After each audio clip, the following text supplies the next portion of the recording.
Helena Carroll and her fiance, John Cullen, had saved a little bit of money and they were torn on what to do with it. And so they flew off to Thailand. And on their last day, they decided to explore the Nam Talu cave inside of the Khao Sok National Park, which is this 160 million year old rainforest that was not that close to their resort, but from everything they read about this park and specifically this cave they wanted to go in, it was just this breathtaking experience, and so they were sold. They met their 2 guides and then walked down to this entrance area where they connected with the other 5 tourists that were going to be on this tour with them. Those 5 people were 2 Swiss parents and their 2 teenage daughters, along with a 10-year-old German boy who was there on his own. They began walking through the park towards this cave. The allure of the Nam Talu cave was a river that ran through it, where at times as you walked through this cave, you'd have to hold onto a rope and wade through the water, where the water was up to your waist or even up to your neck at times. As they were just about to get to the entrance, some park rangers exchanged some words with the 2 local guides that were leading this tour, and they told them it's a bad idea to go into the Nam Talu cave because this is the monsoon season, and if it starts raining while you're inside the cave, you won't hear it and it will flood the cave and then you'll be trapped. But despite the warning, the group continued on. They entered the cave and right away they were walking through little puddles of water that got a little bit deeper and walking through the deeper sections of the cave, and they had made it about 20 to 25 minutes in, right before the turnaround point,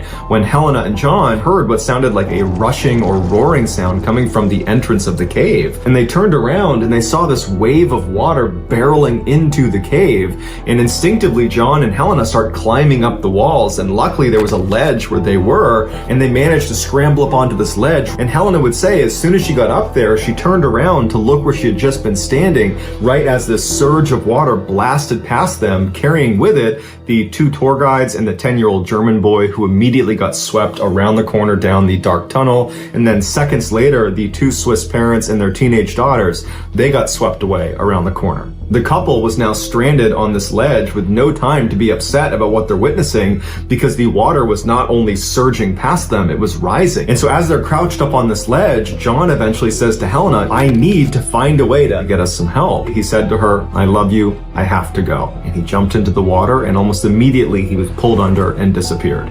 For the next 20 hours, Helena had to sit on this ledge in total darkness until the water finally began to subside a little bit and rescuers could come in to get her. What had happened was they made it just far enough in that they were out of earshot of what was happening outside of the cave. Right at that moment, there was this flash flood that was so intense, the lake that was right outside of the entrance to this cave rose up and began dumping directly into the cave. When Helena was finally let out of the cave, she saw there were 8 coffins that had been lined up right outside, and she found out that she was the sole survivor.